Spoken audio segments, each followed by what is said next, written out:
자, 우리 교우 여러분들 이렇게 오후 시간에 뵙게 돼서 너무 반갑습니다. 제가 여러분들 오후 시간에 뵙게 되는 것은 지난 10월 말 종교개혁 기념주일 이후에 처음인 것 같습니다. 지금 올해 벌써 5월이죠. 그래서 6개월이 훨씬 지난 것 같은데 6개월 지난 후에 뵙게 되니까 더 반가운 것 같습니다. 오늘은 이제 우리가 성령 강림주일로 지키는데, 이 성령 강림주일은 이제 우리가 이제 잘 잊어버리는 이제 교회 절기입니다. 그런데 사실은 성령 강림주일은 우리 교회가 역사적으로 계속해서 지켜오는 3대 절기 중에 하나입니다. 그죠? 3대 절기가 뭔가 궁금하게 생각하실 분이 있으실 텐데, 3대 절기는 여러분들 잘 아시는 대로 첫 번째는 뭡니까?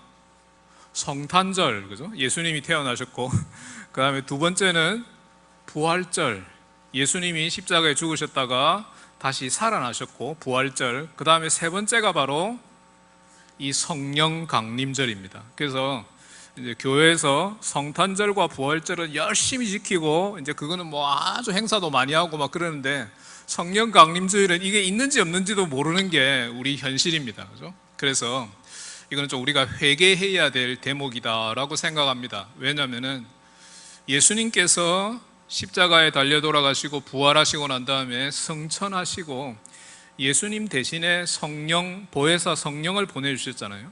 그게 바로 우리가 지금 지키고 있는 이 성령 강림절입니다. 그렇기 때문에 이제 성탄절이나 부활절이나 성령 강림절은 사실은 다 똑같은 차원의 절기라고 생각하셔야 됩니다. 그래서 사실은 우리가 굉장히 거창하게 성령 강림주의를 지켜야 정상입니다. 그런데 이제 우리나라의 현실을 살펴보면은 이제 성령 강림주의를 열심히 지키는 교회는 오순절 계통의 교회밖에 없습니다. 오순절 계통의 교회, 제가 몇몇 알고 있는 교회는 5월달 한 달이 가정의 달이 아니라 성령의 달입니다.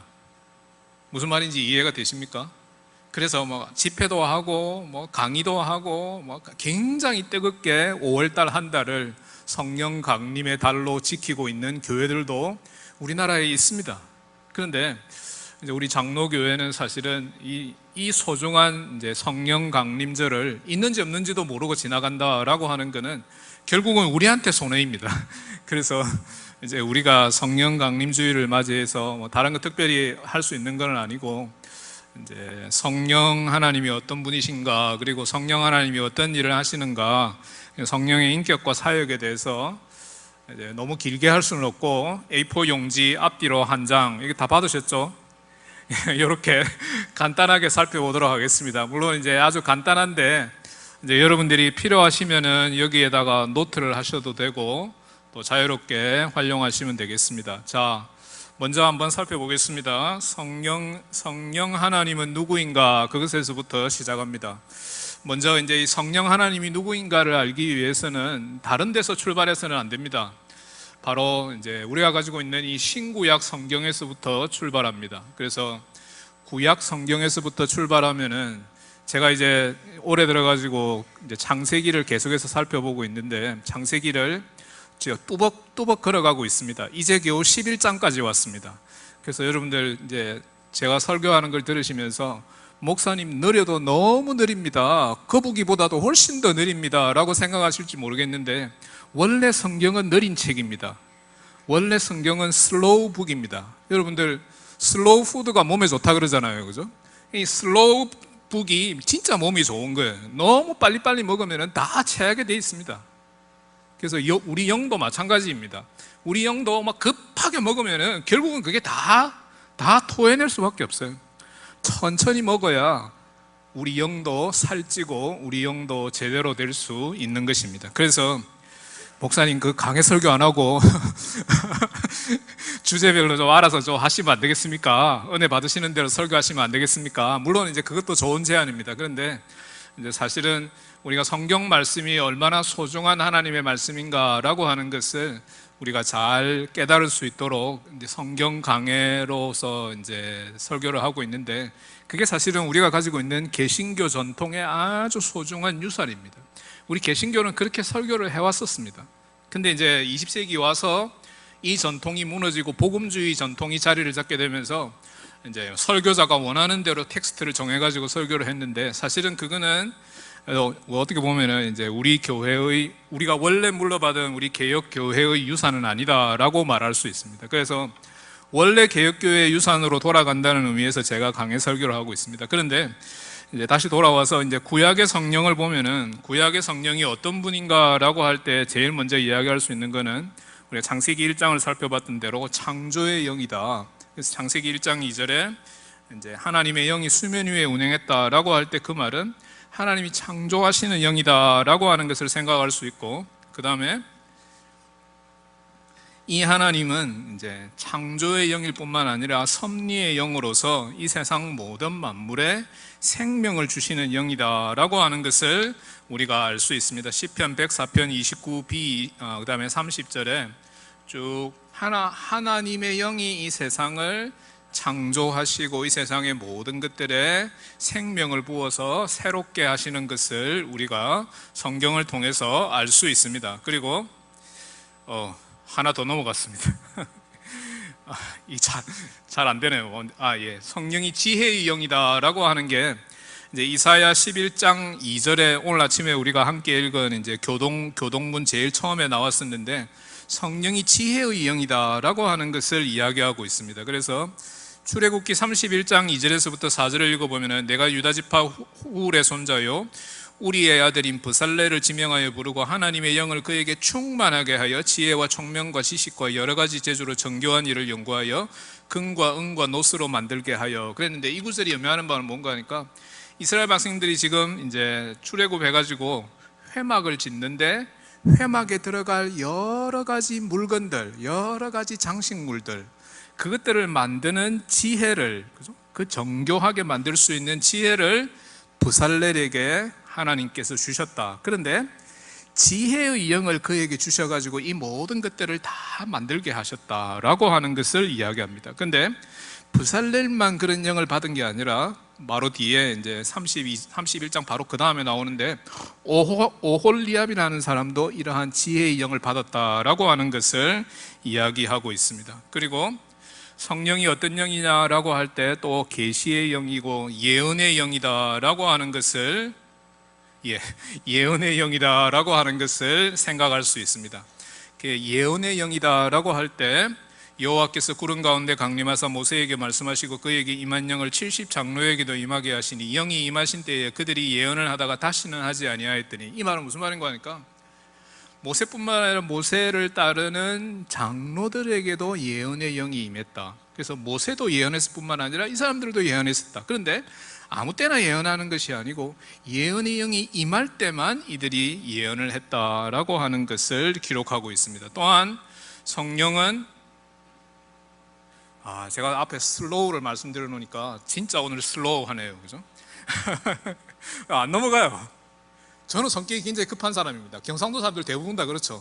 저는 이 성격 급하다고 소문난 사람입니다. 그죠? 그래서 하나님이여 내 속에 정한 마음을 창조하시고 내 안에 정직한 영을 새롭게 하소서. 나를 주 앞에서 쫓아내지 마시며 주의 성령을 내게서 거두지 마소서. 시편 5편이 아니고 시편 51편입니다 51편 10절에서 11절인데, 다윗이 바세바의 아내 우리아를 범하고 난 다음에 하나님 앞에서 회개할 때, 그죠? 회개할 때 당신의 영을 내게서 거두지 마소서. 당신의 영이 나에게 임했어야 내가 온전한 회개를 당신 앞에 드릴 수 있습니다 라고 하는 차원에서 이제 말하고 있는 것을 살펴볼 수 있습니다. 자, 구약의 영이 이것만 있는 건 아닌데 이제 여러 차원이 있는데 이제 줄여가지고 말씀을 드린 것이고, 다음에 이제 신약으로 넘어가겠습니다. 우리가 더 많이 이야기하고 더 우리에게 이제 친숙한 것은 역시 이제 신약이다라고 볼 수 있는데, 신약입니다. 신약. 신약의 성령은 어떤 영이냐라고 말할 때 우리가 이름을 붙인다면은 이제 구약과 대조적으로 예수 그리스도의 영이다라고 볼 수 있습니다. 그래서 예수 그리스도께서 성령을 보내어 주셨다라고 할 때 요한복음 20장 22절에 이 말씀을 하시고 그들을 향하사 숨을 내쉬며 이르시되 성령을 받으라.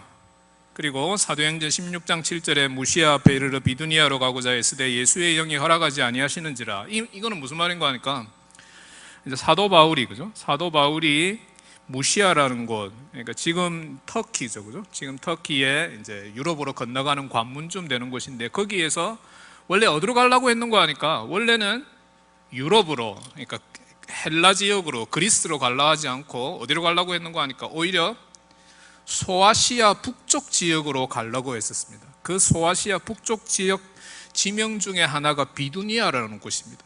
그래서 원래 자기 계획은 그쪽으로 가려고 그랬는데 하나님의 영, 예수의 영이 허락하지 않았기 때문에 할 수 없이 방향을 서쪽으로 틀어가지고 그리스 쪽으로 갈 수밖에 없었다라고 하는 거죠.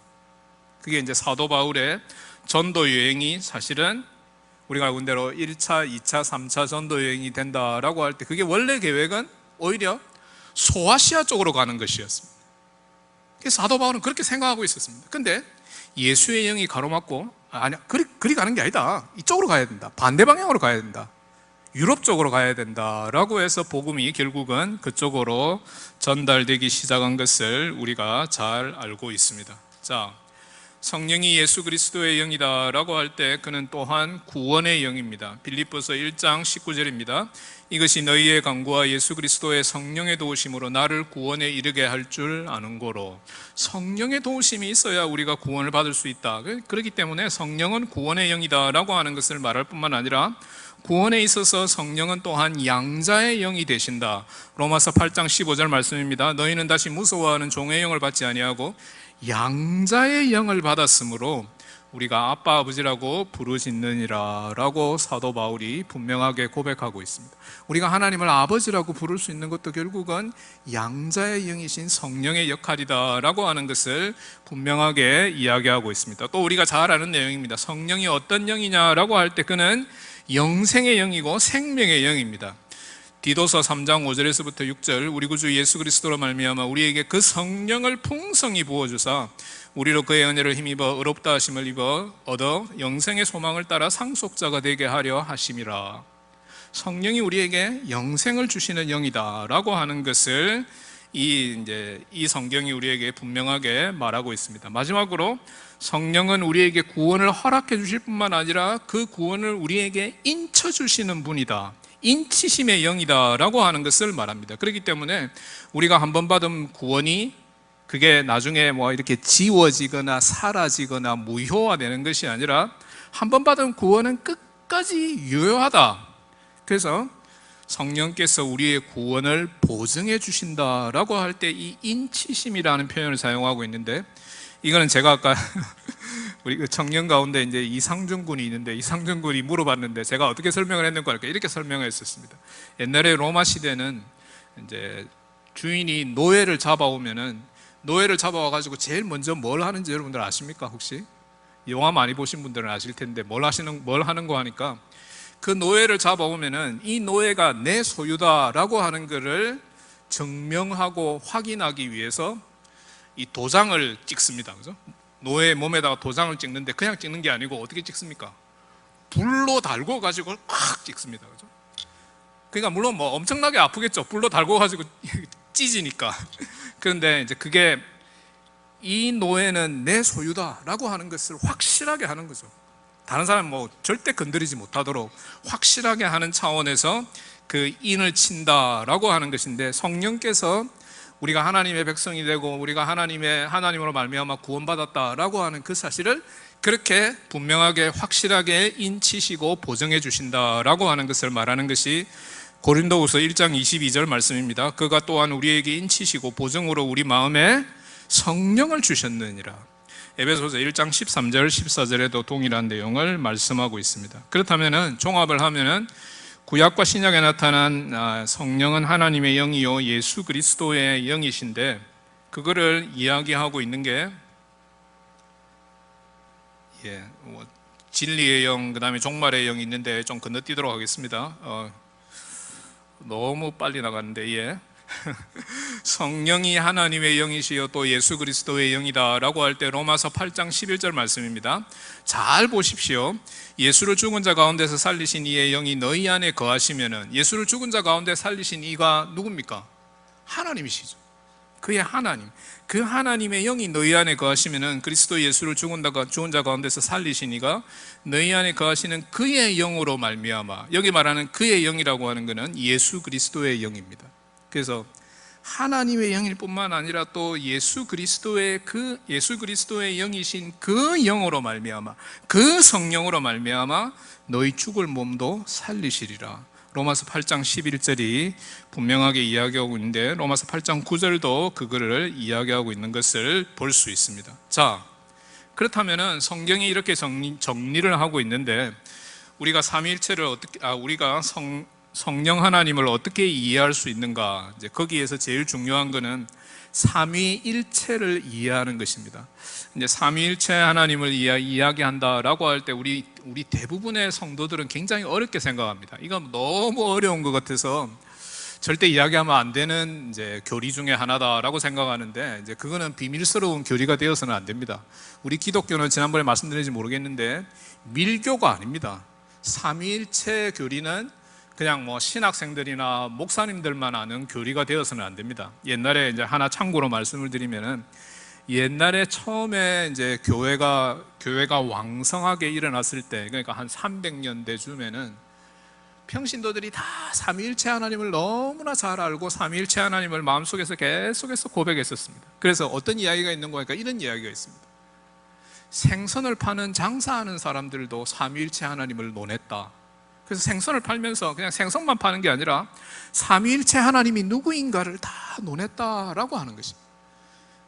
우리가 지금 믿고 따르는 이 교회의 전통이라고 하는 건 너무 대단한 것입니다. 알고 보면은 우리가 속해 있는 이 교회가 어떤 교회였느냐라고 할 때 평신도들이 삼위일체 하나님에 대해서 너무나 구구절절히 잘 알고 있었다라고 하는 거죠. 근데 우리는 지금 삼위일체 하나님에 대해서 사실은 너무 무지하다라고 볼 수 있는데 그거는 원래 교회의 전통에서부터 점점 멀어지고 있다라고 하는 사인입니다. 그래서 우리가 성령 하나님을 잘 알라 그러면은 사실은 삼위일체에 대해서 잘 알 필요가 있습니다. 근데 자세하게 설명드리기는 그렇고 간단하게 설명을 드리면은 삼위일체라고 하는 말에 있어서 먼저 일체라고 하는 말은 한 분 하나님이 하나의 본질을 가지고 계신다라고 하는 뜻입니다. 본체를 가지고 계신다. 그래서 성부, 성자, 성령이 계신다라고 하더라도 그 성부, 성자, 성령이 삼위로 계시지만은 똑같은 하나의 본질을 동등하게 공유하고 있다라고 하는 의미에서 일체라고 이야기합니다. 그리고 삼위라고 하는 말은 무슨 말인가 하니까 하나님 안에 한 분 하나님 안에 하나의 동등한 본질을 가지고 계시는 그 하나님 안에 성부, 성자, 성령이 존재하시는데 사실은 이분들이 동등한 본질을 지니고 있음에도 불구하고 성부로 성자로 성령으로 이렇게 위격적으로 구별된다라고 하는 말이 바로 삼위입니다. 그래서 합쳐가지고 우리가 삼위일체라고 부르는데 혹시 다음에 기회가 있으면은 제가 한번 말씀드리도록 하겠습니다. 이제 저는 목회를 하지 않는데 저는 이제 담임 목회를 하지 않는데 제가 담임 목회를 한 적이 있습니다. 이제 그게 언젠가 하니까 지난번에 한번 말씀드렸는지 모르겠는데 1995년에 제가 담임 목회를 한 적이 있습니다. 그것도 이제 제가 원해서 한 것은 아니었고 억지로 하게 되었는데 한 1년쯤 했었는데 이제 교회 이름이 뭐였는가 하니까 제가 네덜란드에서 목회를 했는데 교회 이름이 네덜란드 로테르담 사랑의 교회였습니다. 그래서 이제 장로님이 한 분 계셨는데 개척교회였습니다. 한 40명 정도 모이는 개척교회였는데 제가 이제 주제넘는 소리를 잘하는 사람입니다. 제가 생긴 거하고 좀 많이 다르게 주제넘는 소리를 잘하는데 무슨 이야기를 했는가 하니까 우리 교회 이름을 좀 바꾸면 안 되겠습니까? 그러니까 장로님이 너무 황당해 하시는 거예요. 왜 그런가 하니까 생긴 지도 얼마 안 된 개척교회고 사랑의 교회 얼마나 좋느냐고 이제 이렇게 이야기하는데 제가 교회 이름을 바꾸면 안 되겠습니까? 딱 그래 나오니까 이 목사님이 도대체 무슨 뚱단지 같은 생각을 가지고 이 교회를 휘저으려고 그러시나. 이제 30살도 안 된 담임 목사가 도대체 뭘 하려고 그러나 이제 그런 생각했는데 그러면 뭐로 바꾸면 좋겠습니까? 그래서 제가 대답을 뭐라고 했는가 하니까 아주 흔한 이름으로 우리 교회를 좀 바꿨으면 좋겠습니다. 그렇게 이야기했습니다. 그러니까 그 흔한 이름이 뭡니까? 그러더라고요. 그래서 삼위일체입니다. 그렇게 대답을 한 적이 있습니다. 그래서 우리 교회 이름이 사랑의 교회도 좋은데 제가 생각할 때는 더 좋은 이름은 삼위일체입니다. 그래서 이제 여러분들 그 외국의 교회들을 보면은 삼위일체라는 이름을 가진 교회들이 굉장히 많습니다. 그래서 뭐 트리니티 처치라고 하는 거는 아주 흔한 이름이죠. 근데 이제 특이하게도 우리나라에는 아직까지 삼위일체라는 이름을 가진 교회는 없는 것 같습니다. 그래서 이제 만약에 제가 목회를 하게 된다면은 만약에 제가 목회를 하게 된다면은 이제 제가 개척해서 교회를 하게 된다면은 그 교회 이름은 보나마나 삼위일체 교회일 것입니다. 자, 그렇게 말씀드리고, 그러면 이제 이 삼위일체 교리가 아주 어려운데 어렵게 된 이유가 있습니다. 그 이유가 뭔가 하니까 이게 너무 신비로운 교리이다 보니까 사람들이 이걸 잘 이해하지 못하니까 여러 신학자들이 이 이해를 돕기 위해서 이제 나서가지고 막 설명을 하기 시작했습니다. 설명하는 거는 좋은데 설명을 하면 할수록 사람들이 더 못 알아듣고, 더 못 알아들으니까 더 어려워지고, 이제 그게 이제 우리가 처해 있는 현실이다라고 생각할 수 있습니다. 그런데 우리에게 아주 좋은, 너무나 좋은 삼위일체 이제 설명을 제공해준 나지안주스의 그레고리라고 하는 이제 신학자가 있었습니다. 이 사람은 니사의 그레고리 그리고 바실과 더불어서 3대 동방 교부로 널리 알려진 인물인데, 여러분들이 이 핸드아웃에 보시면은 제가 이런 인용문을 여기에다가 이야기해 놨습니다. 한 분 하나님에 대해 생각하자마자 즉시 나는 삼위 하나님의 성광에 사로잡히게 되고, 삼위를 구별하여 생각하자마자 즉시 다시 한 분 하나님께로 돌아가게 된다라고 말했습니다. 그 말은 무슨 말인가 하니까, 우리가 삼위만 이야기할 수 없는 거다, 삼위를 이야기한다라고 그렇다면 하나님이 한 분 하나님이다라고 하는 걸 늘 생각하고 있어야 된다. 그런데 우리가 하나님이 한 분이라고 이야기할 때도 조심해야 된다. 왜? 하나님이 한 분이신과 동시에 또 하나님은 삼위로 구별되어 존재하시는 분이기 때문이다 라고 하는 것을 이야기하고 있습니다. 자, 삼위로 돌아와서 성부 하나님, 성자 하나님, 성령 하나님 살펴보겠습니다. 성부 하나님은 근원이시고 무출생이시고 모든 것의 창조주이시고 모든 것의 주제이십니다. 그래서 그는 태어나시지도 않은 분이다 라고 해서 우리가 신학자들이 무출생이다 라고 하는 별명을 붙이기도 했습니다. 그 다음에 성자 하나님입니다. 성자 하나님은 말씀하시는 하나님이십니다. 말씀의 하나님이시다 라고 하는 것을 생각할 수 있습니다. 그는 하나님 중에 참 하나님이시고 성부 하나님과 동일 본질을 소유하신 분이다. 요한복음 5장 26절이 말하고 있습니다. 요한복음 5장 26절에 아버지께서 자기 속에 생명이 있음 같이 아들에게도 생명을 주어 그 속에 있게 하셨고, 아버지가 가지고 있는 이 생명의 본질을 아들에게도 그대로 주었다라고 하는 것을 이야기하고 있는 게 요한복음 5장 26절 말씀입니다. 그래서 아버지와 아들이 동등하다라고 할 때 그 말의 의미가 도대체 뭐냐, 여러 가지로 생각할 수 있는데, 제가 생각할 때 아버지와 아들은 서로 너무나 친밀한 관계 속에 있다, 100% 친밀한 관계 속에 있다라고 하는 것을 이야기합니다. 그래서 요한복음 1장 18절에 본래 하나님을 본 사람이 없으되 아버지 품속에 있는 독생하신 하나님이 나타내셨느니라 라고 할 때 그 말이 도대체 무슨 말이냐, 그 말의 의미는 사실은 아버지와 아들이 너무나 긴밀한 관계 속에 놓여 있다, 그 본질에 있어서 똑같기 때문에 서로가 서로를 너무나 잘 알고 서로가 서로를 너무나 잘 이해하고 서로가 서로를 너무나 사랑하는 너무 친밀한 관계 속에 놓여 있다. 그렇기 때문에 아무리 나누려고 해도, 아무리 떼놓으려고 해도 떼놓을 수가 없다라고 하는 말이 바로 아버지와 아들의 친밀함이다 라고 하는 뜻입니다. 그래서 우리가 아버지를 이야기할 때 아들을 이야기하지 않을 수가 없고, 아들을 이야기할 때 아버지를 이야기하지 않을 수가 없다라고 하는 것입니다. 그게 바로 아버지와 아들의 친밀함, 이 동등의 관점에서 이야기하는 것이다 라고 생각할 수 있을 것입니다. 그리고 아버지는 아들을 보내시는 분이고 아들은 아버지 하나님에 의해서 보내심을 받은 존재입니다. 요한복음 7장 29절에 예수님께서 다음과 같이 말씀하셨습니다. 나는 안 오니 이는 내가 그에게서 낳고 그가 나를 보내심이라.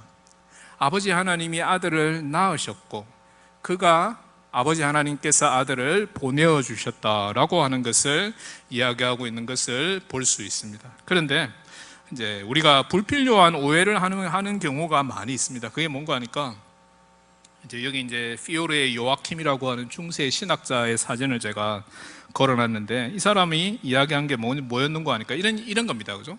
바로 여러분들 그 핸드아웃에 보면 있는데 이렇게 이야기했었습니다. 어떤 이야기를 했는가 하니까, 구약은 누구의 시대? 여러분들 많이 들어보셨을 겁니다. 그죠? 성부의 시대. 신약은 성자의 시대. 그 이후의 시대는 성령의 시대. 이제 이런 표현을 제일 먼저 사용한 사람이 바로 이 중세의 이 피오르의 요아킴이다라고 하는 사람인데, 이 사람의 사고는 사실은 굉장히 양태론적인 사고고, 그거는 불필요한 오해를 불러일으킬 만한 사고입니다. 그래서 하나님이 어떤 때는 성부로 나타났다가, 어떤 때는 성자로 나타났다가, 또 다른 때는 성령으로 나타나신다라고 하는 거죠.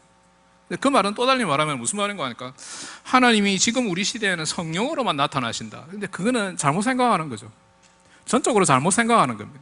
그래서 하나님이 지금 성령으로만 나타나시는 것이 아니라 성부로도 존재하고 계시고, 성자로도 존재하고 계시고, 성령으로도 역사하신다, 이렇게 말해야 맞는 것입니다. 그래서 피오로의 요아킴이라고 하는 사람은 사실은 양태론적 사고를 가지고 이 삼위일체론에 있어서 우리에게 좀 좋지 않은 영향력을 행사했다. 그런데 이렇게 구분을 하니까 귀에 쏙쏙 들어오죠. 구약은 성부 하나님의 시대, 신약은 성자의 시대, 지금은 성령의 시대. 그러니까 귀에 너무 쏙쏙 들어오니까 이걸 써먹기가 너무 좋은 거예요. 그래서 설교자들이 아주 많이 써먹는데, 사실은 그거는 바람직하지 않다라고 볼 수 있습니다. 자, 성령과 창조입니다. 성령과 창조는 하나님께서 무에서 이 세상의 모든 것들을 다 창조하셨습니다. 아까 말씀드린 대로 창세기 1장 2절에 있어서 하나님께서 성령으로 창조하셨다라고 할 때, 하나님께서 지어진 모든 것에 질서를 부여하시고 거기에 장식을 하셨다. 이 만들어진 세상에 하나님께서 아름다움을 부여하셨다. 거기에 성령의 역할이 있다라고 하는 것이고, 그리고 자연 세계를 창조하셨다라고 할 때 하나님께서 식물을 창조하셨다. 이사야 40장 7절 말씀입니다. 풀은 마르고 꽃이 시들면 여호와의 기운이 그 위에 붑니다. 이 말은 무슨 말인가 하니까, 꽃이 시드는 것도 여호와의 영의 역사이고, 꽃이 피는 것도 여호와의 영의 역사이다. 여호와의 영이 아니고는 식물이 자라날 수도 없고 생겨날 수도 없고 유지될 수도 없고 시들 수도 없다라고 하는 것을 이야기하는 게 바로 이 말씀의 가르침이다라고 볼 수 있습니다. 그리고 동물은 이제 조금 설명이 필요한데, 시편 104편 24절에서부터 29절까지를 사실은 다 읽어봐야 되는데, 그 내용을 간략하게 요약하면 이렇습니다. 뭔가 하니까, 이 세상에 하나님이 만들어 놓으신 짐승들이 너무 많습니다. 바다에 물고기들이 떠다니고 리워야단이 움직이고 너무나 많은 동물들이 왔다 갔다 하고 즐기고 있습니다. 우리에게 즐거움을 제공하고 있습니다. 그런데 주님께서 당신의 영을 보내어 그들을 창조하셨다라고 말합니다. 동물을 누가 지은 거냐? 동물이 원래부터 있던 거냐? 그게 아닙니다. 동물은 하나님께서 만들어 놓으신 것이고, 그 동물들을 통해서 하나님께서 역사하시고, 또 그 동물들을 하나님께서 날마다 새롭게 하신다라고 하는 것을 이야기하고 있는 게 시편 104편 24절에서부터 32절까지 말씀이다라고 볼 수 있는 것입니다. 그리고 하나님께서 당신의 영으로 인간을 만드셨습니다. 욥기 33장 4절 말씀입니다. 하나님의 영이 나를 지으셨고 전능자의 기운이 나를 살리시느니라. 저 혼자만 하니까 여러분들은 다 조시는 것 같은데 이제 성경 구절을 이제 같이 읽어야 될 것 같습니다. 그렇게 해야 여러분들이 더 집중을 하실 수 있겠죠. 자, 바로 요 다음부터는 다시 같이 읽도록 하겠습니다. 자, 다음에 이제 성령과 예수 그리스도입니다. 성령과 예수 그리스도가 어떤 관계 속에 놓여 있는가?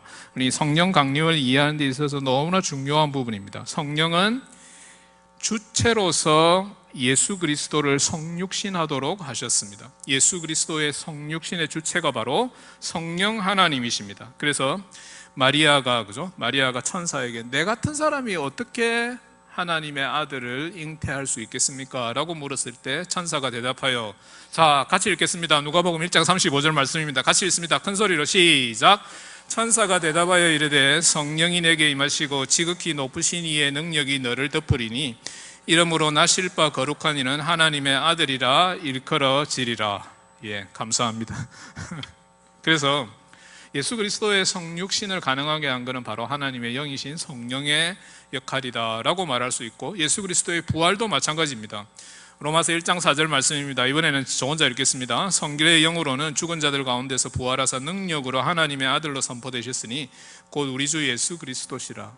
물론 고린도전서 6장 14절에도 동일한 말씀을 하고 있는데, 성결의 영을 통해 가지고 예수 그리스도께서 죽음에서 부활하셨다라고 하는 것을 이야기하고 있습니다.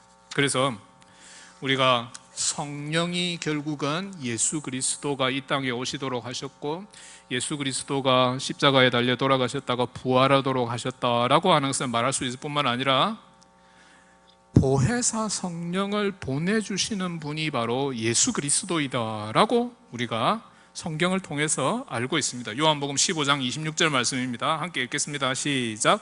내가 아버지께로부터 너희에게 보낼 보혜사 곧 아버지께로부터 나오시는 진리의 성령이 오실 때에 그가 나를 정언할 것이요.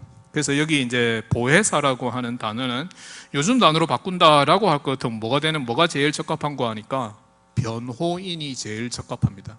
변호인, 파라클레이트라고 하는 단어의 원래 의미는 나를 변호해 주는 분이다라고 하는 말이죠. 그 말은 이제 예수님의 입장에서 이 말을 하는 것입니다. 예수님이 이제 떠나가실 터인데 예수님 대신해서 예수님의 입장을 대변해 주시는 분이 바로 성령이다. 그런 차원에서 보혜사라고 이야기하고 있는 것입니다. 그래서 이 보혜사 성령은 신자 속에 내주하시고 신자들과 영원히 함께 하시는 가운데 그들로 하여금 예수님이 무슨 말씀을 하셨는지 예수님의 말씀을 기억나게 하고 예수님의 말씀을 되새기도록 하고 예수님의 말씀에 순종할 수 있도록 해주는 분이 바로 성령이다라고 하는 것을 우리에게 이야기합니다. 그래서 우리가 보혜사 성령이다라고 할 때 이 보혜사 성령은 내 속에 거주하시면서 예수님 대신해서 예수님의 음성을 나에게 들려주시는 분이 바로 이 성령, 보혜사 성령이다라고 하는 것을 우리가 기억할 수 있어야 할 것입니다. 자, 오늘의 주제입니다. 오순절 성령 강림. 이것은 사도행전 1장에서부터 2장에 잘 나타나고 있는데 한 세 가지 정도로 나누어 가지고 생각할 수 있습니다. 오순절 성령 강림이 어떤 사건이었느냐라고 하는 것에 대해서는 첫째는 성령 세례를 생각할 수 있습니다. 요한은 물로 세례를 베풀었으나 너희는 몇 날이 못되어 성령으로 세례를 받으리라 하셨느니라. 사도행전 1장 5절 말씀이고, 두 번째는 성령 충만입니다. 다 같이 한번 읽어보겠습니다. 사도행전 2장 4절 시작. 그들이 다 성령의 충만함을 받고 성령의 말하게 하심을 따라 다른 언어들로 말하기를 시작하니라. 성령의 충만이 성령 강림을 통해서 이루어졌다라고 하는 것이고, 세 번째로 능력이 부여되었다. 복음 전파를 위한 능력이 부여되는 것도 성령 강림의 결과입니다. 그죠? 사도행전 1장 8절 말씀인데 여러분들 다 외우실 거라고 생각합니다. 스크린 끄고 해도 되겠죠? 안 됩니까? 자, 읽어보겠습니다. 시작. 오직 성령이 너희에게 임하시면 너희가 권능을 받고 예루살렘과 온 유대와 사마리아와 땅끝까지 이르러 내 증인이 되리라 하시니라. 아멘. 예. 오순절 성령 강림이 어떤 결과를 우리에게 주었느냐라고 할 때 사실은 우리가 성령으로 세례를 받는 것이고 성령으로 충만해지는 것이고 그 결과로서 세상으로 나아가서 예수 그리스도의 복음을 전파하는 것이다. 예수 그리스도의 증인이 되도록 하는 것이 바로 성령 강림의 실질적 결과이다라고 생각할 수 있습니다. 자, 거기에 대해서는 또 다음에 이야기할 기회가 있으면 좋겠고, 자, 성령과 구원입니다. 성령과 구원은 한 세 가지 정도로 나눠가지고 이야기하려고 그러는데 믿음, 중생, 그리고 성화의 차원으로 나눠가지고 이야기하려고 그럽니다. 믿음은 우리가 예수 그리스도를 믿는다라고 할 때 우리가 예수 그리스도와 연합하지 않고는 우리는 결코 예수님을 믿을 수 없습니다. 예수와 내가 하나 되지 않고는 우리가 예수가 어떤 분이신지 알 수도 없고 예수를 믿을 수도 없다. 그런데 멀리 계신 예수 그리스도, 지금 하늘의 성천에서 올라가 계시는 예수 그리스도가 어떻게 우리와 연합되어서 하나 될 수 있느냐? 그거는 성령의 신비한 능력으로 이루어지는 일입니다. 그래서 성령께서 우리를 예수 그리스도와 연합시켜 주신다. 그게 바로 성령의 가장 우선적이고 가장 중요한 사역이 바로 이 사역입니다. 그래서 칼빈이 기독교 강요 3권 1장에서 이것을 너무나 중요하게 생각하고 또 강조하고 있습니다. 성령이 하시는 일이 뭐냐라고 할 때 딴 거는 다 몰라도 괜찮은데 이거는 반드시 알아야 됩니다. 성령이 하시는 일이 뭐냐라고 말할 때 여러분들이 스스럼 없이 대답할 수 있는 게 뭔가 하니까 나를 예수 그리스도와 연합시켜서 내가 예수 믿게 하시는 게 바로 성령의 일입니다. 그렇게 말하면 100점입니다. 그죠? 여러분들 다 그렇게 대답하실 수 있어야 됩니다. 나는 이게 너무 어려운 것 같습니다. 그렇게 생각하지 마시고 성령이 도대체 무슨 일을 하시는가라고 할 때 제일 중요하고 제일 우선적인 거는 나를 예수 믿게 하는 거다. 어떻게 예수 믿게 하느냐? 내가 예수와 하나 되어서 예수 믿게 하는 것이다 라고 생각하시면 됩니다. 이게 믿음입니다. 그래서 성령이 역사하지 않고는 결코 믿음이 생겨나지 않는다라고 하는 것을 우리가 생각할 수 있습니다. 중생은 뭐냐라고 할 때, 중생은 만약에 정의를 내린다라고 할 것 같으면 인간의 성향이 죄에 대한 사랑에서 하나님에 대한 사랑으로 바뀔 수 있도록 새로운 마음, 새로운 영을 성령으로부터 부여받는 것이 바로 중생이다라고 말할 수 있습니다. 그래서 이 중생은 성령의 역사로서 순간적으로 전인격적으로 나타나는 역사다라고 말할 수 있습니다. 그런데 오늘은 초점을 다 이야기할 수는 없으니까 이제 성화의 영이다라고 하는 차원에 맞춰가지고 한번 생각해 보겠습니다. 데살로니가후서 2장 13절을 먼저 한번 읽어보겠습니다. 시작. 주께서 사랑하시는 형제들아, 우리가 항상 너희에 관하여 마땅히 하나님께 감사한 것은 하나님이 처음부터 너희를 택하사 성령의 거룩하게 하심과 진리를 믿음으로 구원을 받게 하심이니. 그래서 성령이 뭐 하는 영이냐라고 할 때 성령을 고대 교회에서는 주로 뭐라고 이야기했는가 하니까 이 거룩하게 하는 영이다, 성화의 영이다라고 이야기를 많이 했었습니다. 그래서 성령이 함께 계실 때 우리가 거룩해진다. 우리 오늘 허집사님께서 기도하시면서도 이 사실을 언급하셨는데, 성령의 역사로 말미암아서 우리가 예수를 믿을 뿐만 아니라 또 예수님처럼 되어가는 것입니다. 예수님만 믿고 나는 예수님하고는 다른 사람이 되겠습니다 라고 할 것 같으면 이 예수님 완전히 잘못 믿는 겁니다. 예수님 믿는다고 하는데 나는 예수님하고는 전혀 딴판의 사람이다. 그럼 예수님 완전히 삐딱하게 믿는 겁니다. 예수님을 진짜 똑바로 믿었다라고 할 것 같으면 우리가 예수님처럼 되어가야 됩니다. 그 예수님처럼 되어간다라고 하는 말이 거룩하게 된다라고 하는 말입니다. 왜? 예수님이 거룩하신 하나님이기 때문에 우리가 예수님을 믿고 예수님을 닮아간다라고 할 때 우리가 거룩하게 된다라고 하는 것을 이야기하고 있는 게 바로 성령이 성화의 영이다라고 하는 말의 의미입니다. 그런데 우리가 이제 이 성령을 생각할 때 성령이 성화시킨다라고 할 때 이 성화라고 하는 단어의 의미가 사실은 두 가지로 실질적으로 나타나게 됩니다. 그 두 가지가 뭔가 하니까 첫째는 선물이고 또 하나는 과제입니다. 그 말은 이 선물이라고 하는 말의 의미는 우리가 예수 그리스도를 믿음으로 말미암아서 성령의 역사로서 예수의 거룩함을 선물로 받게 된다라고 하는 것입니다. 우리는 전혀 거룩하지 않은데 예수님께서 자기 자신의 거룩을 우리에게 덧입혀 주셨다, 공짜로 선물로 주셨다라고 하는 것입니다. 그래서 우리가 성화된다라고 하는 게 바로 성화를 이야기할 때 선물의 관점에서 이야기하는 것이다 라고 볼 수 있습니다. 고린도전서 1장 30절 말씀에 너희는 하나님으로부터 나서 그리스도 예수 안에 있고 예수는 하나님으로부터 나와서 우리에게 지혜와 의로움과 거룩함과 구원함이 되셨으니 라고 할 때 우리가 진짜 예수님 안에 있다, 우리가 성령의 역사로 말미암아 예수와 연합해서 예수와 하나 되어서 예수님 안에 있다라고 할 것 같으면 우리는 예수님이 가지고 계신 것을 다 누리게 됩니다. 예수님의 그 거룩함이 우리의 것이 되는 것입니다. 왜? 우리가 성령의 능력으로 예수와 연합했기 때문에 그 예수의 거룩함이 우리에게 주어지는 것입니다. 선물로서 주어지는 것입니다. 그래서 나는 아무리 들여다봐도 거룩한 구석이 전혀 없는데 성령의 능력으로 나에게 거룩함이 덧입혀졌다, 주어졌다, 선물로 주어졌다. 그게 바로 성화를 이야기하는 한 부분이다라고 생각할 수 있습니다. 그런데 그것만 있느냐? 성화가 이렇게 그냥 거저 이루어지는 선물의 차원만 있느냐? 그게 아니라 또 어떤 차원이 있는 거 하니까 과제의 차원이 있다. 우리가 해야 될 일이 있다라고 하는 것입니다. 고린도후서 7장 1절 말씀입니다. 그런즉 사랑하는 자들아, 이 약속을 가진 우리는 하나님을 두려워하는 가운데서 거룩함을 온전히 이루어 육과 영의 온갖 더러운 것에서 자신을 깨끗하게 하라. 분명히 명령형으로 나타나고 있습니다. 우리가 진짜 예수 그리스도의 거룩함을 덧입고 그걸 선물로 받았다면 지금 우리 몸도 거룩해져야 된다. 죄로부터 깨끗해져야 된다. 온갖 더러운 것에서 깨끗해지도록 우리가 힘쓰고 노력해야 된다라고 하는 것입니다. 그래서 어떤 사람들이 예수 믿는 거는 그냥 가만히 있으면 다 됩니다. 마치 우리가 풍선을 만들어가지고 공중에 띄우면 그냥 풍선이 알아서 그냥 날아가듯이 예수 믿는 거는 그런 겁니다. 그냥 가만히 있으면 그냥 우리가 다 거룩해집니다. 선물로 받았으니까 이제 그 선물만 받고 선물만 붙들고 있으면 거룩해집니다. 그렇게만 말하는 것은 반쪽 진리를 말하고 있는 것입니다. 반쪽 진리는 온전한 진리가 아닙니다.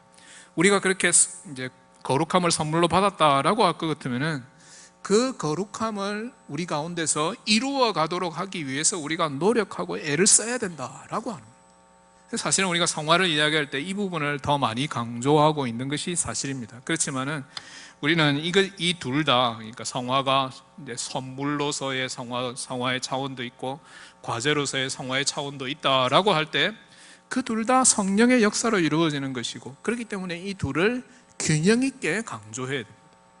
이제 아마 한쪽을 너무 치우치게 되면은 잘못된 가르침으로 가는 것입니다. 성경의 가르침은 이 둘 사이에 오묘한 균형과 조화를 이루고 조화를 이야기하고 있는 것이다 라고 그렇게 볼 수 있을 것입니다. 자, 그 다음에 성령과 교회입니다. 그죠? 성령과 교회는 먼저 성령론적 교회론을 이야기할 수 있습니다. 교회가 성령의 전이다. 고린도전서 6장 19절 말씀, 3장 16절 말씀. 그래서 우리가 교회의 일원이 된다라고 할 때 그거는 성령 세례를 통해서 일원이 되는 것입니다. 예수 그리스도를 믿음으로 말미암아서, 성령 세례를 통해서 예수 그리스도를 믿음으로 말미암아 우리는 무형 교회의 일원이 되는 것입니다. 한 성령으로 세례를 받아서 한 몸이 된다라고 에베소서 4장에서는 말하고 있습니다. 그런데 이제 우리가 이제 성령과 교회에 대해서 이야기하면서 잘 이야기하지 않는 부분이 이제 성령께서 교회를 향해서 주시는 이 은사에 관해서 말하는 것입니다. 그래서 은사에 관해서 신약 성경이 여러 곳에서 말하고 있는데 주요 구절들을 살펴보면은 여기 지금 여러분들 나눠드린 거기에는 없고 여기에만 띄워놨습니다. 여기를 보시면 되겠습니다. 로마서 12장 3절에서부터 8절, 고린도전서 12장 4절에서부터 11절, 그리고 에베소 4장 7절에서부터 13절, 이제 이렇게 이야기하고 있는 것을 볼 수 있습니다. 물론 베드로전서 4장에서도 이제 이야기하고 있는데 그 부분은 잘 이야기하지 않는 것 같습니다. 한번 살펴보면은 제가 진짜 꺼버렸네요. 어떻게 될지 모르겠는데 살아났습니다. 로마서 12장 3절에서부터 8절까지 이제 은사에 대해서 말하고 있는데 그 특징이 뭔가 하니까 믿음의 분량을 따라서 하나님께서 이제 각자에게 은사를 주신다라고 했는데 그 말은 은사를 개인적인 차원에서 주신다. 그래서 믿음이 수용할 수 있는 차원에서 은사를 허락해 주신다라고 하는 것을 로마서 12장에서는 강조하고 있습니다. 그런데 고린도전서 12장에 와서도 이제 은사에 대해서 이야기하고 있는데 거기에서는 동일한 성령께서 다양한 은사를 제공해 주신다라고 하는 차원을 이야기하고 있습니다. 그것은 은사가 개인을 위해서 주어지지만은 그거는 공동체의 유익을 위해서 주어지는 것이다 라고 하는 차원을 두드러지게 강조합니다. 그래서 로마서 12장에서는 개인의 믿음의 분량에 따라서 은사가 주어졌다라고 하는 사실만 이야기한다면은 고린도전서 12장에서는 그 개인에게 주어진 은사도 궁극적으로는 공동체의 유익을 위해서 주어진 것이다 라고 하는 것까지 이야기하고 있습니다. 그리고 에베소서 4장 7절에서부터 13절까지 가서는 예수 그리스도께서 만물을 충만하게 하시는 그 충만의 관점에서 은사가 예수 그리스도를 믿는 사람들에게 이렇게 나누어졌다라고 하는 거죠. 그렇기 때문에 우리가 은사를 받았다라고 하는 것은 사도 바울이 의미하고 있는 것은 예수님께서 만물을 가득 채우시는 그 충만에 우리가 참여하는 것이다 라고 말합니다. 그러면서 사도 바울이 여기서 강조하고 있는 아주 두드러진 특징이 뭔가 하니까 이 은사를 직분의 관점에서 이야기하고 있는 것입니다. 그래서 은사가 교회론적인 색채를 더 강하게 띠게 된다라고 생각할 수 있습니다. 그래서 은사를 받은 대로 교회에서 직분을 따라서 봉사해야 된다라고 하는 차원을 이야기하는 거죠.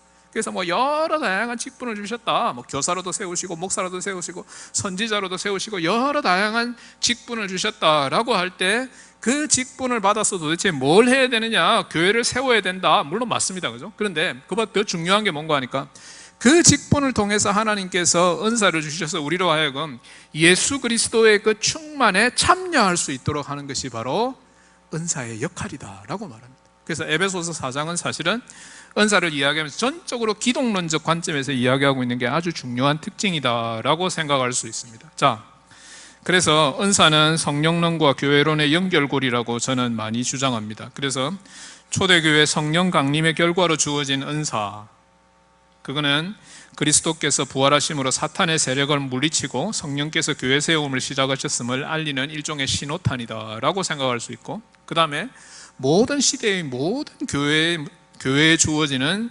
은사는 모든 신자에게 선물로서 주어지는 은사를 생각할 수 있습니다. 삼위 하나님의 사역으로 모든 신자에게 교회를 세우기 위한 목적으로 성령을 통해서 주어지는 것입니다. 그래서 이 은사는 궁극적으로는 교회 안에서 직분으로 나타난다라고 하는 것을 말하고 있습니다. 그래서 제가 지난번에 종교개혁 기념일 강의할 때도 말씀드렸는지 모르겠는데, 성령 하나님의 선물인 이 은사를 어떻게 이야기할 수 있느냐라고 할 때 저는 한 세 가지 주의로 이야기했습니다. 그죠? 최소주의, 균등주의, 상호주의를 이야기했습니다. 최소주의라고 하는 말은 무슨 말인가 하니까 이런 말입니다. 은사는 모든 사람에게, 모든 예수를 믿는 사람에게 최소한 하나씩은 다 주어진다라고 하는 말. 또 달리 말씀드리면 무슨 말씀인가 하니까, 신자들 가운데 하나님의 은사를 받지 못한 사람은 아무도 없다라고 하는 말입니다. 나는 은사를 받지 못했으니까 교회에서 봉사할 수 없습니다 라고 발을 빼려고 하는 사람들에 대해서 하나님께서 분명하게 말씀하십니다. 모든 사람들에게 다 은사가 주어졌다. 최소한 하나씩은 다 주어졌다. 그게 바로 최소주의라고 하는 말이고, 균등주의라고 하는 말은 무슨 말인가 하니까 다 은사를 받았다 라고 하는 차원에서 다 똑같다라고 하는 말이고, 다 똑같이 은사를 받았다라고 하는 말이고, 그 은사를 통해서 부족한 것을 채우고 보충한다라고 하는 의미에서 균등주의를 생각할 수 있습니다. 그런데 그 결과로서 은사를 받은 사람은 사실은 내가 받은 이 은사를 갖지 않은 사람을 향해서 이 은사를 활용해야 됩니다. 내가 받은 은사를 가지고 다른 사람이 받지 못한 사람이 있다라고 하고 그걸 나누어 줘야 됩니다. 그리고 또 다른 사람은 그 사람이 받은 은사가 내가 받은 은사가 아니다라고 하고 그 사람이 또 나에게 그 은사를 활용할 수 있습니다. 그래서 여기에서 일종의 이제 상호성이 발생하는 거죠. 상호주의의 개념이 발생한다라고 볼 수 있습니다. 그래서 우리가 은사를 이제 가지고 행할 때에 거기에 교회 세움의 원리가 있는 것이고, 그것은 전적으로 사랑과 배려의 차원에서 이루어져야 된다라고 하는 거죠. 그래서 은사를 어떻게 사용해야 되느냐, 은사 사용에 있어서 제일 중요한 것은 사랑이다라고 말할 수 있습니다. 사랑의 정신으로 은사가 활용되어야 하는 것입니다. 그래서 우리가 여기서 이야기할 수 있는 것은 고린도전서 13장에 가서 보면은 이제 사랑이라고 하는 은사를 어떻게 활용하느냐. 그래서 뭐 여러 다양한 은사가 있을 수 있겠지만은 이 모든 은사들은 결국은 사랑이 없다라고 할 것 같으면 소리 나는 꽹가리가 되는 것이다. 아무 소용이 없는 것이다 라고 하는 것을 말씀하고 있는 것을 생각할 수 있는 것입니다. 그래서 내가 하나님의 성령으로부터 은사를 받았다라고 하는 확신이 있다면은 하나님께 또 구해야 될 게 있습니다. 그게 뭔가 하니까 내가 이 은사를 올바로 사용할 수 있는 사랑을 받아야 되겠습니다. 내 마음속에 사랑이 넘쳐나야 되겠습니다. 그래야 이 은사를 올바로 사용할 수 있습니다. 교회 직분자들도 마찬가지입니다. 교회 직분자들의 직분이 은사를 토대로 해가지고 이루어지는 것인데, 교회 직분자들이 어떻게 직분을 행해야 되느냐, 어떻게 직분을 감당해야 되느냐라고 할 때 제일 중요한 게 사랑입니다. 교회 직분 사용 설명법도 사실은 사랑에 의해서 완성되는 것입니다. 사랑이 없이 어떻게 교회에서 직분을 감당할 수 있느냐라고 하는 거죠. 목사도 마찬가지고 장로도 마찬가지고 집사도 마찬가지고 모든 직분을 받은 사람은 다 사랑으로서 그 직분을 감당해야 된다라고 하는 것입니다. 그래서 내 마음속에 다른 사람을 미워하는 마음이 생긴다라고 할 것 같으면 이거 심각한 문제입니다. 그죠? 아무리 좋은 은사를 받고 아무리 좋은 직분을 받았다라고 하더라도 내 마음속에 다른 사람을 미워하는 마음이 생긴다라고 할 것 같으면 그 은사가 소용이 없는 것입니다. 아무리 대단한 재주를 가지고 있고 아무리 뭐 말을 잘하고 아무리 뭐 대단하다라고 하더라도 그게 다른 사람을 미워하는 데 사용이 된다라고 할 것 같으면 그게 사탄의 노름에 놀아나는 것밖에 되지 않는다라고 하는 것입니다. 자, 마지막입니다. 성령과 종말입니다. 여기서부터는 제가 이거를 준비하지 않았습니다. 여기 PPT를 준비하지 않았으니까 여기 나눠드린 핸드아웃을 보시면 되겠습니다. 첫째, 하나님 나라의 도래는 결국은 오순절 성령 강림을 통해서 이루어졌습니다. 요한복음 16장 8절에서 말씀하는 대로 죄에 대해서 세상을 책망하고 심판하시는 분이 바로 성령 하나님이십니다. 그래서 종말에 이르러 이 세상의 모든 죄악은 다 책망을 받고 심판받게 될 것입니다. 그리고 두 번째로 성령께서 새하늘과 새 땅, 새 예루살렘으로 자기 백성을 초대하십니다. 요한계시록 21장 그리고 요한계시록 22장 17절 말씀인데 제가 이거 미처 준비를 못했습니다. 요한계시록 22장 17절은 제가 여기 띄우지를 못했으니까 제가 읽어야 되겠습니다. 자, 요한계시록 22장 17절 말씀입니다. 성령과 신부가 말씀하시기를 오라 하시는도다. 듣는 자도 오라 할 것이요 목마른 자도 올 것이요 또 원하는 자는 값없이 생명수를 받으라 하시더라. 이 말은 무슨 말인가? 어디로 오라는 말입니까? 하나님께서 예비하신 이 새 하늘과 새 땅, 새 예루살렘으로 모든 성도들을 성령이 초대하고 계시는 것입니다. 그래서 우리가 새 하늘과 새 땅으로 들어갈 때 성령 하나님께서 우리를 초대해 주십니다. 그리고 예수 그리스도의 공로를 힘입어서 우리가 이 새 하늘과 새 땅 예루살렘으로 들어갈 자격을 얻게 되는 것입니다. 그것이 바로 성령께서 하시는 너무나 중요한 일이다라고 생각할 수 있고, 마지막 결론입니다. 결론은 제가 균형 잡힌 성경적 성령론의 회복이다라고 썼는데, 성령론을 이야기할 때는 제가 이렇게 쭉 말씀드린 이 제목들, 이 소제목들, 어떤 제목들을 말씀드렸습니까? 같이 한번 보겠습니다. 이제 뭐 총정리하는 차원에서 여기 한번 같이 한번 보시면은 이렇게 이야기했습니다. 성령 하나님이 누구인가라고 하는 것을 이해하기 위해서는 먼저 성경으로 돌아가야 된다. 신구약 성경으로 돌아가서 성경이 뭐라고 증거하는가를 살펴봐야 된다라고 이야기했고, 그런데 이제 그게 사실은 체계적으로 되어 있지는 않습니다. 그래서 여러 교회 역사의 여러 사람들이, 신학자들이 이야기한 성령과 삼위일체 하나님의 관계 속에서 성령을 이해할 필요가 있고, 그리고 더 나아가서 성령이 행하시는 사역의 차원에서, 창조의 차원에서, 그리고 더 넘어가서 예수 그리스도와의 관계 차원에서, 그리고 구원의 차원, 그리고 마지막으로 교회 종말의 차원에서 성령론이 이해되어져야 된다라고 하는 거죠. 그래서 성령론을 가르치는 차원에서 제일 오해를 불러일으키고 또 위험하고 왜곡의 요소가 있는 게 뭔가 하니까, 성령을 이야기하면서 이 중에 하나만 붙들고 한 요소만 붙들고 늘어지는 것입니다. 그래서 성령을 이야기하면서 은사만 계속해서 이야기하는 것, 그건 전적으로 잘못된 것이다 라고 말할 수 있습니다. 성령을 이야기하면서 성령 강림만 이야기한다, 근데 그것도 사실은 잘못된 것이다 라고 말할 수 있습니다. 물론 그게 다 필요합니다. 은사에 대해서도 이야기해야 되고 성령 강림에 대해서도 이야기해야 되고, 그런데 성령이 그것만 하시는 분이냐? 그렇지 않다라고 하는 거죠. 성령 하나님께서는 창조하시는 분이고, 성령 하나님께서는 구원하시는 분이고, 성령 하나님께서는 예수 그리스도를 잉태케 하시는 분이고, 성육신하시게 하시는 분이고, 예수 그리스도를 부활하게 하시는 분이고, 우리에게 구원을 주시는 분이다. 그렇다라고 할 때 성령을 이야기하면서 뭐 은사만 이야기한다, 그건 성령을 한쪽 코너로 몰아가는 것밖에 되지 않는 거죠. 성령을 이야기하면서 방언만 이야기한다, 방언이 성령의 은사로서 중요하긴 하지만은 방언만 가지고 성령의 하시는 일을 다 이해했다라고 말할 수 없는 거죠.